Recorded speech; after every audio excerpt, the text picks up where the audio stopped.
ఆంధ్రప్రదేశ్ ముఖ్యమంత్రి జగన్మోహన్ రెడ్డికి చెక్ పెట్టేందుకు తెలంగాణ ముఖ్యమంత్రి రేవంత్ రెడ్డి పావులు కదుపుతున్నారా? అందులో భాగంగానే వైఎస్ సునీత, వైఎస్ షర్మిల మీద సోషల్ మీడియా వేదికగా చేసుకుని వేధింపులకు పాల్పడుతున్న, బెదిరింపులకు పాల్పడుతున్నటువంటి వారిపై కేసులు నమోదు చేసేటువంటి ప్రయత్నం చేస్తున్నారా? ఈ రకంగా రేవంత్ రెడ్డి ఇటు వైఎస్ షర్మిలకు, సునీతకు అండగా నిలబడబోతున్నారా అంటే అవుననే సమాధానం ఇస్తున్నారు కొంతమంది రాజకీయ విశ్లేషకులు. ఇక ఇదే అంశానికి సంబంధించి మనతో మాట్లాడేందుకు ప్రముఖ సీనియర్ జర్నలిస్ట్ శ్రవణ్ కుమార్ గారు మనతో ఉన్నారు. ఆయనతో మాట్లాడు. శ్రవణ్ గారు నమస్తే అండి. నమస్తే అండి. జగన్మోహన్ రెడ్డికి చెక్ పెట్టేందుకు రేవంత్ రెడ్డి పావులు కదుపుతున్నారా? అందులో భాగంగానే వైఎస్ సునీత, వైఎస్ షర్మిల మీద సోషల్ మీడియా వేదికగా చేసుకొని బెదిరింపులకు పాల్పడుతున్న వారిపై తెలంగాణ పోలీసులు కేసులు నమోదు చేస్తున్నారా?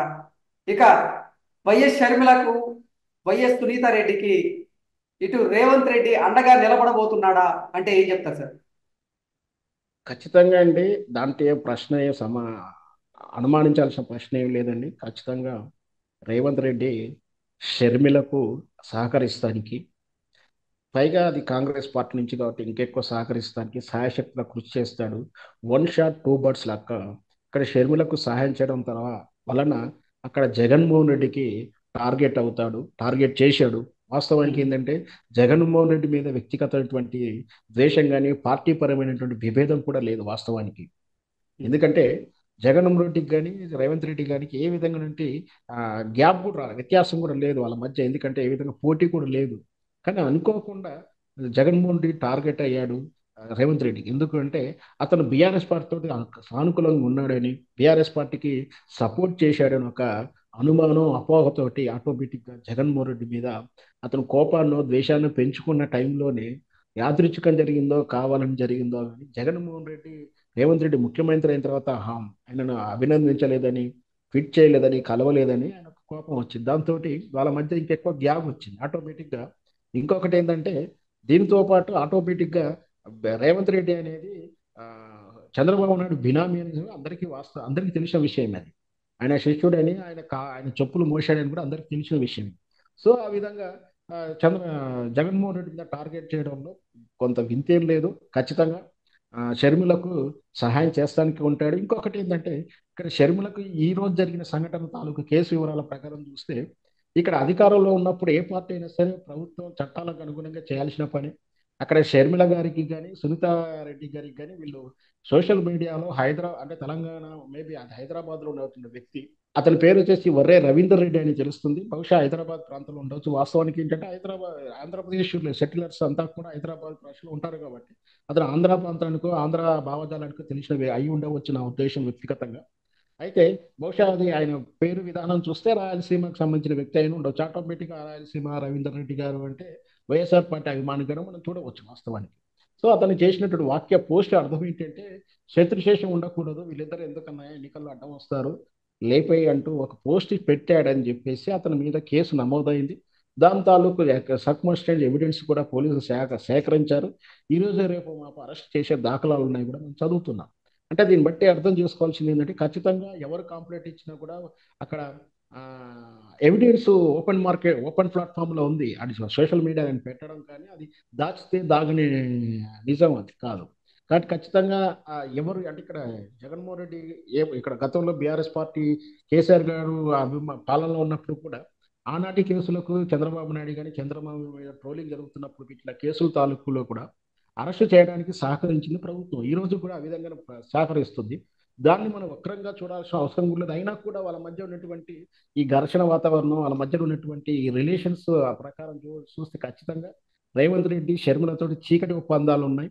ఎన్నికల ముందు ఆమె పార్టీ పోటీ చేయకుండా ఉండటానికి చక్రం తిప్పి అర్ధరాత్రిలోనే చంద్రబాబు నాయుడుకి బెయిల్ వచ్చిన రెండో రోజుల్లోనే ఇక్కడ అంతా కూడా సినిమా మారిపోవడం, ఇవన్నీ కూడా రాజకీయ విశ్లేషణలో ఖచ్చితంగా రేవంత్ రెడ్డికి ఖచ్చితంగా షర్మిల సహకరించింది, కోఆపరేట్ చేసింది.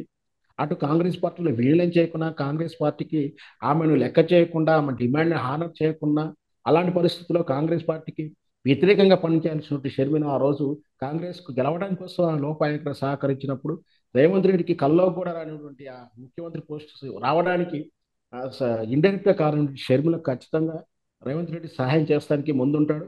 పైగా ఈరోజు ఆమె కాంగ్రెస్ పార్టీలో ఉంది. కాంగ్రెస్ పార్టీ ఉన్నప్పుడు వాళ్ళ సేమ్ పార్టీ కాబట్టి ఖచ్చితంగా ఈ సహాయ సహకారాలు ఇస్తారు. శ్రవణ్ గారు, ఖచ్చితంగా శ్రవణ్ గారు, అంటే రేవంత్ రెడ్డి గారు జగన్మోహన్ రెడ్డికి చెక్ పెట్టేందుకు ఈ షర్మిల గారికి సహాయ సహకారాలు అందిస్తారా, లేదంటే షర్మిల గారు ఆంధ్రప్రదేశ్ కాంగ్రెస్ పార్టీ అధ్యక్షురాలు కాబట్టి, కాంగ్రెస్ పార్టీలో ఉన్నారు కాబట్టి ఆవిడకి సహాయ సహకారాలు అందిస్తారా అంటే ఏం చెప్తారు? ఖచ్చితంగా అది ఒకటే కాదు, అన్ని కారణాలు. ఇటు చంద్రబాబు నాయుడుకి శత్రువుగా అంటే ఆపోజిట్లో ఉన్న జగన్మోహన్ రెడ్డికి ఏం నష్టం చేయాలన్నా ఆయన ముందు ఉంటాడు. ఇటు షర్మిలకు తను ముఖ్యమంత్రి అవ్వడానికి కోసం సహకరించింది కాబట్టి షర్మిల ఏమడిగినా కూడా చేస్తారు. ఇప్పుడు ఆమె అదే కాంగ్రెస్ పార్టీలో ఉంది కాబట్టి ఆ కాంగ్రెస్ పార్టీ ఎదుగుదలకు కానీ ఆ కాంగ్రెస్ పార్టీ ఆ పార్టీ నుంచి వచ్చే ఆదేశాలను ఖచ్చితంగా ఆయన పాటిస్తాడు. ఆ పార్టీ కానీ షర్మిల కానీ బలపడటానికి లేదా ఆమె కోరికలు నెరవేర్చడానికి, అంటే ఇట్లా ఫలానా వాళ్ళు అరెస్ట్ చేయాలి, ఈ ఏదైతే టార్గెట్ ఆదేశాలు ఉంటాయో వాటిని శిరసావహించడానికి సాయశక్తిగా కృషి చేస్తాడనేది బహిరంగ రహస్యం. ఓకే. అంటే ఇప్పుడు సోషల్ మీడియా వేదికగా చేసుకొని వైఎస్ సునీతని, వైఎస్ షర్మిల గారిని ఎవరైతే బెదిరింపులకు పాల్పడ్డారో వాళ్ళ మీద కేసులు నమోదు చేశారు. వాళ్ళపై ఎటువంటి యాక్షన్ తీసుకునే అవకాశం ఉంది అంటే ఏం చెప్తారు? వాస్తవానికి ఏంటంటే సోషల్ ప్లాట్ఫామ్ మీద ఆ, భావ వ్యక్తీకరణ క్లాస్ కింద వస్తుంది. సోషల్ మీడియాలో పెట్టే పోస్టుల గురించి చాలా వరకు కేసులు వీగిపోయాయి. ప్రత్యేకమైన సుప్రీంకోర్టు నిర్ణయాలు కూడా ఉన్నాయి, తీర్పులు కూడా ఉన్నాయి. అయితే దీంట్లో కొంచెం కొన్ని సందర్భంలో ఆ కేసు తాలూకా నేచర్ని బట్టి లేదా సర్కమ్స్టెన్స్ బట్టి కూడా కొన్ని చర్యలు తీసుకోవడానికి అవకాశాలు ఉన్నాయి. ఎందుకంటే ఇక్కడ అతను వాడినటువంటి పద ప్రయోగాలు ఏదైతే ఉందో, లేపయ్యి ఆమె శత్రుశేషం ఉండకూడదు అంటే ఆమె టార్గెట్ చేయని గతం తాలూకు వివేకానందారెడ్డి గారి మరణం గురించి ఉద్ఘాటిస్తున్నట్టుగా ఉన్న సర్కమ్స్టెన్స్ ఉంది కాబట్టి దానికి కేసు పెట్టి అతన్ని బాధ్యం చేసే అవకాశాలు కూడా ఉంటాయి. ఎందుకంటే అతని గతం తాలూకు పోస్టులు కూడా దీనికి ఎవిడెన్స్ కూడా పనికొస్తుంది. దాంట్లో అతను ఏమేమి పెట్టాడు, తన వ్యక్తిగత చరిత్ర ఏంటి, ఇవన్నీ కూడా సర్కమ్స్టెన్స్ యాడ్ ఆన్ అవుతే ఖచ్చితంగా అతని మీద చర్యలు తీసుకునే అవకాశం ఉంది. కేసు వీగిపోయే అవకాశం అయితే లేదు. కాకపోతే ఏంటంటే కేసు గెలుస్తాడా నిలబెడతాడా కాకుండా తాత్కాలికంగా అతన్ని అరెస్ట్ చేయడము, రిమాండ్కి తరలించడము, తాత్కాలికంగా ఫోర్సబుల్ గా కేసులు ఈ రకరకాలైనటువంటి పోలీసు విధానాలను భయపెట్టించి అతన్ని కంట్రోల్ చేసే అవకాశాలు అయితే ఉంటాయి. ఓకే. అతడు ఇంకొకటి ఏంటంటే అతను వ్యక్తిగతంగా విద్యార్థి అయి ఉండవు, మామూలు విద్యార్థి ఎంప్లాయీ ఉండి సగటు సామాన్య జీవనం గడుపుతున్నవాడైతే ఖచ్చితంగా కంట్రోల్ ఈ కేసులతోటి భయపడే కంట్రోల్ అవుతుంటాడు. లేదు ఉమ్. అతను కూడా కరడు కట్టినటువంటి పార్టీ అభిమానం పార్టీ కార్యకర్త అయితే అతనేం బెదిరేవాడు కాదు, అదిరేవాళ్ళు కాదు, ఉండరు అట్లాంటి వాళ్ళు. ఇంకాస్త ఎక్కువనే పెడతారు. గతంలో చూసాం చాలా కేసులు కూడా ఇట్లాంటివి. Party okay. కార్యకర్త ఇంకాస్త ఎక్కువ ఇంకా కాస్త ఎక్కువ ధైర్యంగా పోస్టులు పెట్టారు. సో అక్కడ సగటు మనిషి అయ్యి ఎంప్లాయీను, మామూలు వ్యాపారస్తుడు, జాబ్ చేస్తుండో, విద్యార్థి అవుతున్నామో ఇద్దరితో పోస్టులు ఆపేస్తాడు, లేదా తన అకౌంట్ని క్లోజ్ చేసుకొని జరిగిన దానికి క్షమాపణ చెప్పడమో, కేసీ రాజు పడడం జరుగుతుంది. ఓకే. రాజశేఖర రెడ్డి గారు చేసినటువంటి ఆ పోస్ట్ వెనక వైఎస్ఆర్సీపీ నేతల హస్తం ఏదైనా ఉండి ఉండొచ్చా అంటే ఏం చెప్తారు? రవీందర్ రెడ్డి గారు ఖచ్చితంగా సారీ, అది అస్తమే సారీ, ఒక్క ఉండదండి. నిమిషం, పార్టీ ఒక్క నిమిషం. సారీ. శ్రవణ్ గారు, రవీందర్ రెడ్డి గారు పెట్టినటువంటి పోస్ట్ వెనక వైఎస్ఆర్సీపీ నేతల నాయకుల హస్తం ఉందా అంటే ఏం చెప్తారు? ఖచ్చితంగా నాకు తెలిసినంత వరకు, నాకున్న విషయ పరిజ్ఞానం వరకు అయితే అలాంటి వారి అస్తం ఏముండదు. బట్ ఇప్పుడు నుంచి మాత్రం వైఎస్ఆర్ పార్టీ పార్టీ ముఖ్యుల నుంచో, పార్టీ లీగల్ సెల్ నుంచో, పార్టీ కార్యకర్తల నుంచో, పార్టీ నాయకుల నుంచో ఖచ్చితంగా సపోర్ట్ ఉంటుంది. ఎందుకంటే అలా పార్టీ వైపు మాట్లాడి కొన్ని కేసులు ఇబ్బంది పడుతున్నప్పుడు ఖచ్చితంగా ఈ స్పాట్ ఈ పాయింట్ కాడి నుంచి వాళ్ళు సపోర్ట్ ఇస్తుండొచ్చేమో బహుశా. లేకపోతే కొన్ని ఓకే. సందర్భంలో వాళ్ళు కూడా పట్టించుకోకపోవచ్చు.